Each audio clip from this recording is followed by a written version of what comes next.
سر آج میں آپ سے شعور یعنی کانشسنس کے حوالے سے ایک سوال پوچھنا چاہتا ہوں. ہم یہ جانتے ہیں کہ فلسفے میں اس حوالے سے بے تحاشا مباحث رہے ہیں. اکثر سائنسدان بھی وقتاً فوقتاً اپنے کچھ نہ کچھ نقطۂ نظر بیان کرتے رہتے ہیں. ایک نقطۂ نظر جو عام طور پر آج کی دنیا میں سائنسدان جس کو جو مشہور نقطۂ نظر ہے وہ ایپی فینومنلزم کا نقطۂ نظر ہے، جس کے مطابق شعور کی اپنی کوئی حقیقت نہیں ہوتی. وہ برین کے سٹیٹ سے ایک فینومینا وجود میں آ جاتا ہے جو کہ برین پر یا انسان کے اعمال پر اثر انداز بھی نہیں ہو سکتا. بالکل ایسے ہی جیسے ایک ریل گاڑی جب چلتی ہے تو اس میں سے کچھ دھواں اٹھتا ہے. دھوئیں کی اپنی کوئی حیثیت نہیں ہوتی اور نہ ہی وہ دھواں جو ہے ریل گاڑی کے چلنے پر اثر انداز ہوتا ہے.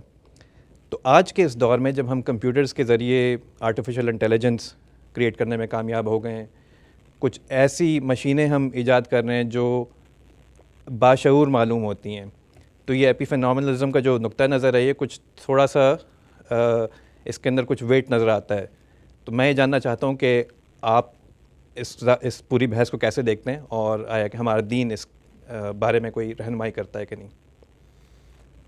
ہمارے دین نے انسان کی خلقت کے بارے میں ایک بنیادی حقیقت واضح کر دی ہے، اور وہ یہ کہ انسان اپنی شخصیت کے دو پہلوؤں کے لحاظ سے دیکھا اور سمجھا جائے گا.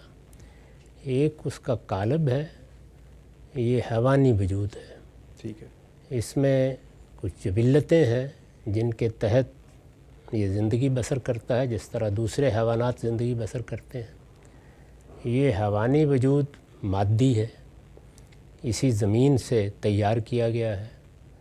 یہ کس طرح تیار کیا گیا اس کو بھی قرآن نے بیان کر دیا ہے، اور یہ اب کس طرح تیار ہوتا ہے اس کی طرف بھی توجہ دلا دی ہے. لیکن اس کے ساتھ یہ خبر دی ہے کہ تمہاری شعوری شخصیت تمہارا نفس ہے. یہ قالب اس نفس کے احکام پر جو کچھ آگے کرنا ہوتا ہے سہولت فراہم کرتا ہے. چنانچہ وہ نفس کہاں سے آیا ہے اس کا ماخذ بھی بتا دیا ہے، اور یہ کہا ہے کہ جب ہم قالب تیار کر لیتے ہیں، یعنی مادی قالب، حیوانی قالب تیار کر لیتے ہیں، تو پھر ہم اس میں ایک پھونکتے ہیں، اور اس کے نتیجے میں وہ ایک نہ صرف یہ کہ زندہ وجود بنتا ہے بلکہ ایک باشعور ہستی منتقل ہو جاتی ہے.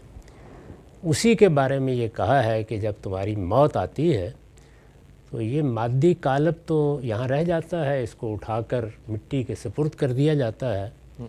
وہ نفس ہمارے فرشتے نکال لے جاتے ہیں، وہ ابدی ہو چکا ہے، یعنی اس پر اب کوئی موت نہیں طاری ہوگی. تو یہ ساری حقیقت واضح کر دی. اس طرح پورے فلسفے کی تاریخ پر جہاں یہ بحث کی جا رہی تھی کہ کیا اصل باطلہ ہے جس میں شعور پیدا ہو جاتا ہے، یا اصل شعور ہے جو مادی قالب اختیار کر لیتا ہے، قرآن نے اپنا زاویہ نظر بیان کر دیا ہے. یعنی بتا دیا ہے کہ نہیں، یہ دو الگ الگ دنیاؤں کی چیزیں ہیں. یعنی یہاں مادی عمل سے حیات پیدا ہو جاتی ہے، لیکن شعوری شخصیت آسمان سے آتی ہے. تو یہ بات واضح کر دی گئی ہے. اب جب یہ بات واضح ہو جاتی ہے تو ظاہر ہے کہ یہ خبر ہمیں اللہ تعالیٰ کی طرف سے دی گئی ہے. اس خبر کو ہم استدلال کی روشنی میں دیکھیں گے، سمجھیں گے. باقی رہ گئی یہ بات کہ وہ نفس کام کیسے کرتا ہے. تو اسی طرح کام کرتا ہے جس کی اچھی مثال آپ نے دے دی ہے کہ آپ ایک خودکار چیز پیدا کر دیتے ہیں، جیسے آپ کا کمپیوٹر ہے، وہ ہو گئی ہے پیدا، لیکن اس میں آپ نے وہ علم ودیت کیا ہے جس کو اب وہ پروسیس کر کے آپ کے سامنے اس طرح پیش کر سکتا ہے کہ آپ بھی حیران رہ جائیں. تو یہ بالکل اسی طرح کا عمل ہے اور ایک ہی طریقے کے مطابق ہو رہا ہے.